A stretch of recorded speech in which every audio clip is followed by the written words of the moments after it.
কাকে জিজ্ঞেস করব ভাইয়াকে একবার ভাবিকে একবার আগে না দাঁড়ান ওকে এখন আরিফ ভাই দেখেন আয়নাতে কারে দেখা যায় আমার বাচ্চার আম্মাকে দেখা যায় বাচ্চার আম্মার নাম কি নাম জানো তো জানি না হ্যালো এভরিওয়ান আসসালামু আলাইকুম কেমন আছেন আপনারা সবাই আলহামদুলিল্লাহ আমি তো অনেক ভালো আছি আর তা তো নিশ্চয়ই আমাকে দেখেই বুঝতে পারছেন আমরা আজ একটি পার্টিতে যাব ডোনা ভাবির ম্যারেজ ডে আজকে তার 10ম বিবাহ বার্ষিকী তো পার্টিটি ইভিনিংয়ে হবে আমরা সেখানেই যাচ্ছি সামারের পার্টি মানে হচ্ছে বুঝতেই পারছেন কি চমৎকার একটি খুবই সুন্দর ড্রেস পরেছি আর একটু হালকা পাতলা সাজুগুজু করেছি ঘরে সবাই সাজুগুজু করেছে আপনাদের সাথে শেয়ার করব প্লিজ ভিডিওটি শুরু থেকে শেষ পর্যন্ত না টেনে দেখার চেষ্টা করবেন আমি চেষ্টা করব ডোনা ভাবির বাসায় তার পার্টির প্রতিটি জিনিস আপনাদের সাথে শেয়ার করতে খাওয়া দাওয়া আনন্দ ফুর্তি সবকিছু আছে এখন আমরা হিথ্রো এয়ারপোর্টের পাশে দেখতেই পাচ্ছেন রাস্তাঘাট কিছুটা রানিং হয়েছে জ্যামে বসবো না এটা কি হয় ভাই লন্ডন শহরে গাড়ি চালাতে গেলে ট্রাফিক তো হবেই তার উপর আবার উইকেন্ড সানডে তো যাই হোক ভাবলাম যে ক্যামেরায় যেহেতু আছি আপনাদের কিছু প্রশ্নের উত্তর দেই রাস্তায় চড়তে চড়তে একটু মোবাইলটি চেক করলাম দেখলাম বেশ কিছু লাভলি ভিউয়ার্স একটি ভিডিওর উপর অনেকগুলো প্রশ্ন করেছেন আপনারা কমেন্ট করেছেন আর আপনাদের প্রশ্ন বা কমেন্টের আশায় আমি থাকি এটাও সত্যি কথা কারণ এতে মনে হয় যে আপনারা সবাই আমার সাথে কানেক্টেড আছেন তো প্রশ্নটি হচ্ছে যে আমার একটি ভিডিও আপলোড হয়েছিল যে আমি একটি গাছে এই সময় একটি খাদ্য ব্যবহার করেছিলাম যার কারণে আমার গাছে টানা 2 মাস বৃষ্টির পর 22টি লাউ এসেছে আমি কিন্তু আপনাদের বলিনি যে 22টি লাউই আমি বাঁচাতে পারবো কারণ এটা সম্পূর্ণ ডিপেন্ড করে ওয়েদারের উপর কিন্তু খাদ্যটি পাওয়ার পর 22টি লাউ এসেছে সেটাই কিন্তু আমি বলেছিলাম আর সেই খাদ্যটি ছিল হচ্ছে ট্রিপল সুপার ফসফরাস নিশ্চয়ই আপনাদের মনে আছে টিএসপি যা হচ্ছে বাংলাদেশে রাসায়নিক সার হিসেবে অনেক বেশি পপুলার সেই রাসায়নিক সারটিকে আমি জৈব সারে পরিণত করেছি টিএসপি অনেকেই জানতে চাচ্ছিলেন যে সেই সুপার সারটি কি এটা আসলে তেমন কিছুই না আমি অনেক সাধনার পর বেশ কয়েকটি গাছে অ্যাপ্লাই করার পর যখন সেম রেজাল্ট আমি পেয়েছি আমি সিম গাছে অ্যাপ্লাই করেছি চাইনিজ লাউয়ের গাছে অ্যাপ্লাই করেছি আমি যখন সেম রেজাল্ট পেয়েছি তখনই আমি আপনাদের সাথে লাস্ট যে ভিডিও সেটি শেয়ার করেছি আর সেটা হচ্ছে যে আমি চাল ধোয়ার পানি গাছে দেই আপনারা সবাই জানেন সো সেই চাল ধোয়ার পানি আমি 48 আওয়ার্স রেখে দিয়েছি চাল ধুয়ে 2 দিন আমি রেখেছি সেই চাল ধোয়ার পানিতে আমি 1.5 লিটার চাল ধোয়ার পানি আমি জাস্ট পরিমাণটি সহ বলে দিচ্ছি 1.5 লিটার চাল ধোয়ার পানিতে আমি 3টি টি ব্যাগ ভিজিয়ে সেটাকে ডাইলুট করেছি 24 আওয়ার্স 24 ঘন্টার জন্য আমি ডাইলুট করে নিয়েছি আর এই ডাইলুটেড যে পানিটি এটি খুবই গুরুত্বপূর্ণ একটি জিনিস সেই ডাইলুটেড পানির সাথে আফটার 24 আওয়ার্স 24 ঘন্টা পর আমি 3টি মিডিয়াম সাইজের আলুর খোসা খুবই ফাইনলি ব্লেন্ড করেছি ব্লেন্ড করার পর সেটা আমি একেবারেই নেট দিয়ে ছেঁকে নিয়েছি ছেঁকে না নিলেও চলে আপনারা সরাসরি দিতে পারেন কিন্তু আমি এই জিনিসটি দিয়েছি কিভাবে আমি আপনাদেরকে একটু বলছি সেটা হচ্ছে ছেঁকে নেওয়ার পর ক্লিন যে পানিটি সেটা আমি একটি স্প্রে বটলে ভরেছি 1 লিটারের স্প্রে বটলে আর বাকি যে পানি আমি ছেঁকে নেওয়ার যে অংশ সেই অংশ বাকি পানির সাথে আবার মিক্স করে আমি গাছের গোড়ায় দিয়েছি আর যেটি আমি স্প্রে বটলে নিয়েছি তা আমি প্রত্যেকটি পাতায় লাউয়ের গাছের পাতায় স্প্রে করেছি এটা একটি কাজ করে যে গোড়া থেকে এবং পাতা সব দিক থেকে সমানভাবে কাজ করে তাই কিন্তু আমি এর নাম দিয়েছি জৈব টিএসপি সার এই সারটি দেওয়ার কারণে আমার সিম গাছে যেমন বাম্পার ফলন আমি পেয়েছি চাইনিজ লাউয়ের গাছেও এবং এই লাউ গাছেও আপনারা যদি আমার এই ভিডিওটি দেখে থাকেন এবং আপনাদের হাতে যদি মনে হয় সামারের মতো সেইটুকু টাইম আছে আপনারা যে এলাকাতে আছেন তারা ট্রাই করে দেখতে পারেন একেবারেই নিরাশ হবেন না এই খাদ্যটি খুবই খুবই খুবই ইম্পর্টেন্ট একটি খাদ্য। আশা রাখছি আপনারা যারা প্রশ্নটি করেছিলেন আমি সময় পেয়ে সময়টি কাজে লাগিয়ে দিলাম।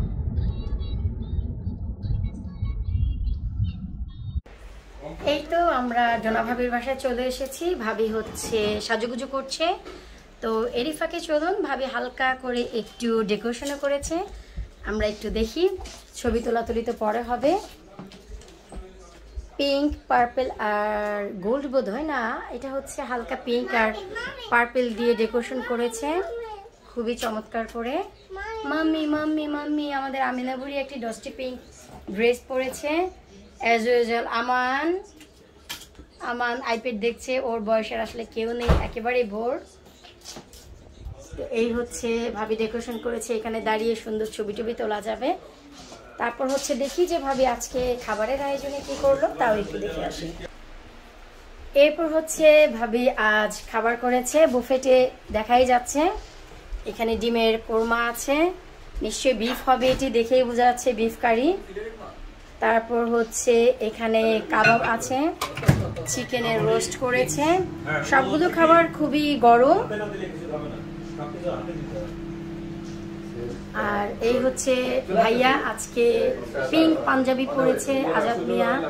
তাদের মেহমান আসা শুরু হয়েছে, ধীরে ধীরে আসবে, আমরা হচ্ছে দ্বিতীয়।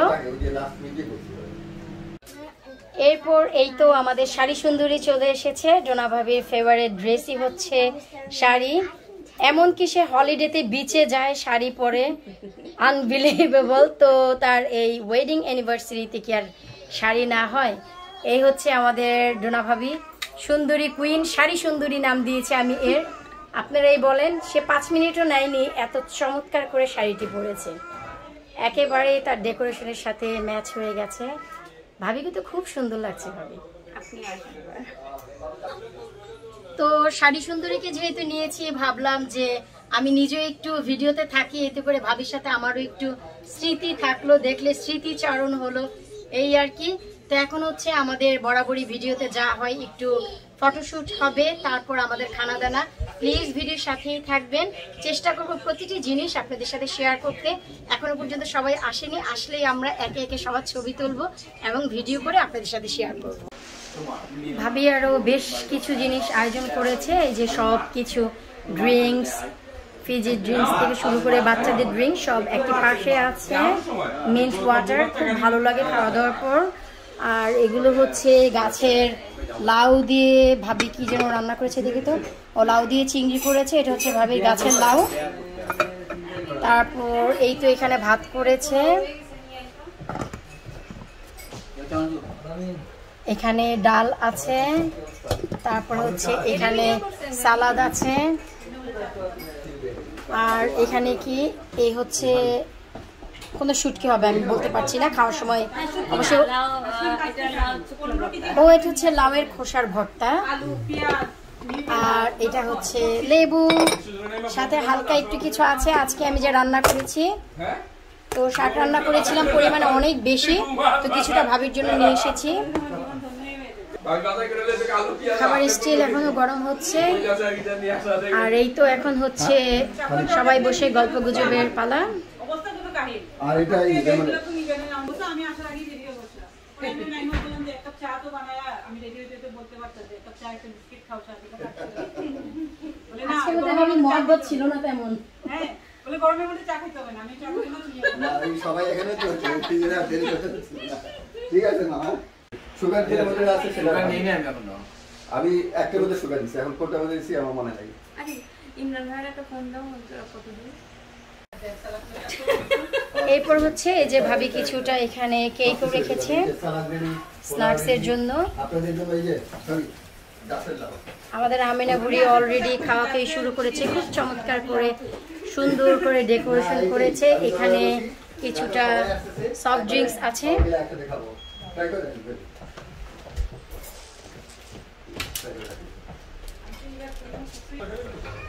এরপর হচ্ছে এই হচ্ছে বাহির, ভাবিদের একেবারে অপোজিটে, আই মিন করিডোরের অপোজিটেই হচ্ছে গ্রোসারি শপ।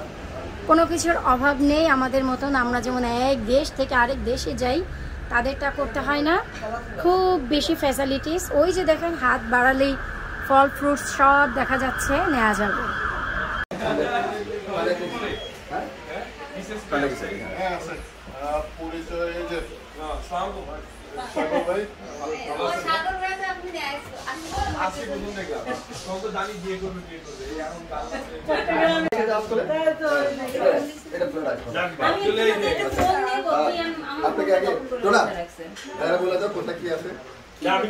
সে নিয়ে নিবে, বলতে হবে না, একটা একটা করে চেক করে করে। ফাইনালি ভাবিদের সব মেহমান চলে এসেছে, এখন হচ্ছে খানা দানার পালা।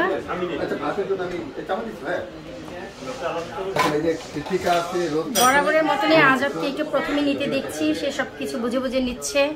আরিফ ভাই তাকে বলে বলে দিচ্ছে কি কি আছে এখানে। তুমি দেশি খানা খাবে না বিদেশি খানা খাবে? বিদেশি কি, কোন দেশি? জাপানিজ।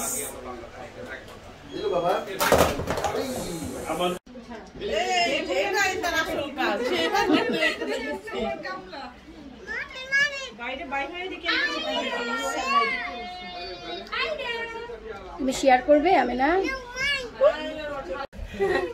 এরপর হচ্ছে ডোনা ভাবির ম্যারেজের সবচাইতে মজার যে পার্ট, তা হচ্ছে এখন দেখতে পাবেন।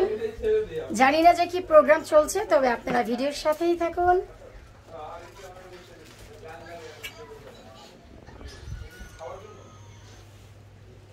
কাকে জিজ্ঞেস করবো?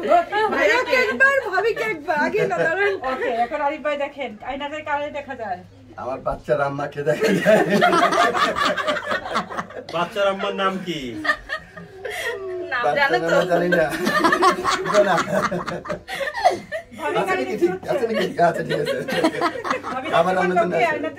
আমার কালা চান। আমিও তো কালো। আপনি ভাবি কালা চান। কোন কালোটাকে বলেন? Diamond, black diamond. হ্যাঁ, ব্ল্যাক ডায়মন্ড। 10 বছর পরে দেখে কি মনে হইতেছে ভাইয়া? আরো 10 বছর, আরো 10 বছর চলবে ইনশাআল্লাহ। আরো 10 বছর ঠিক আছে ইনশাআল্লাহ। 10 বছর না, 10-এর সাথে শূন্য দিয়ে 10 বছর। আবার জিজ্ঞেস করা হবে কাকে দেখা যায়। আবার 10 বছর পরে ভাইয়া সম্পর্কে কিছু একটা বলেন। বহুত হজম করে ফেলছে, আমার ধৈর্য বাড়াই দিছে। তা তো অনেক ভালো কাজ, ভাবি ধৈর্য বাড়িয়ে দিয়েছি, কি বলেন? হ্যাঁ, সে অনেক টেস্ট করে ফেলছে আমাকে। Good sign, good sign. দোয়া করি আরো 10 যুগ যেন এইভাবে থাকেন আপনারা। আপনি এদিকে যান। হ্যাঁ, কোথায় কোথায় কোথায়? দাঁড়াও, এখানে এখানে বউ দেখা দেখি চলতেছে। লজ্জা লাগে না।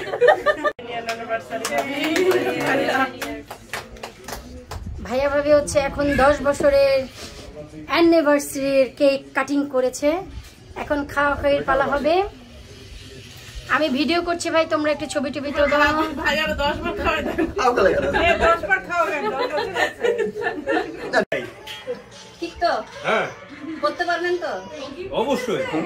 হ্যাঁ হ্যাঁ হ্যাঁ, ওয়াও, চাঁদ মুখ দেখে ভাবি আমি তো বলে গেছিলাম টাকা পয়সা দিবে।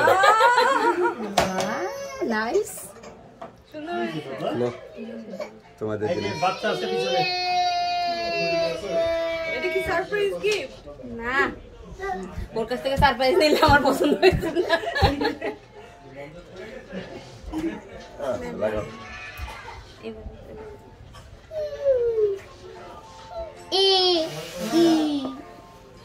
খাবি খা, খা খা, নষ্ট করবি না। এরপর এই তো আমি ভাবির জন্য একটি ডেজার্ট বানিয়ে নিয়ে এসেছি, মিষ্টি ভরা দই অথবা দইয়ে ভরা মিষ্টি। ভাবি আসলে আমাকে পরশুদিন রাতেই বলেছে এটার কথা, খুব তরসর করে বানিয়েছি। জানি না যে আজকেরটা কেমন হয়েছে, সবাই খেলে বলতে পারবে। আমি তো টেস্ট করার চান্স পাইনি, কারণ টেস্ট করলে তো জিনিসটি নষ্ট হয়ে যাবে। আশা রাখছি যে ভালো হবে। পার্টি করতে করতে রাত হয়ে গেছে, 10টা বাজে। আমাদের পার্টি শেষ। দেখলেন কত মজা করলাম ডোনা ভাবি আরিফ ভাইদের সাথে, তাদের সব ফ্রেন্ড সার্কেলও এসেছে। চেষ্টা করেছিলাম প্রতিটি ক্লিপ আপনাদের সাথে শেয়ার করতে। খাওয়া দাওয়া ডিজার্টের মাধ্যমে আমাদের আজকের দিনটি শেষ হলো। অ্যানিভার্সারি আসলে অ্যানিভার্সারি দিনগুলো খুব স্মরণীয়, শুধু তাদের জন্য নয়, আসলে এই দিনটি যেই উপস্থাপক বা যেই আসুক না কেন সবার সেই পুরোনো দিনের কথা মনে পড়ে যায়, আমাদেরও মনে পড়ে গিয়েছে। তো এই দিনগুলোই আসলে হয় এমন বিশেষ বিশেষ দিনগুলো, জন্মদিন বা অ্যানিভার্সারি আমরা যাই বলি না কেন। খুব মজা করেছি। সবাই ডোনা ভাবি এবং আরিফ ভাইয়ের জন্য দোয়া করবেন। এই ব্লগে বিদায় নিচ্ছি, পরবর্তী ব্লগে আবারও দেখা হবে। আল্লাহ হাফিজ।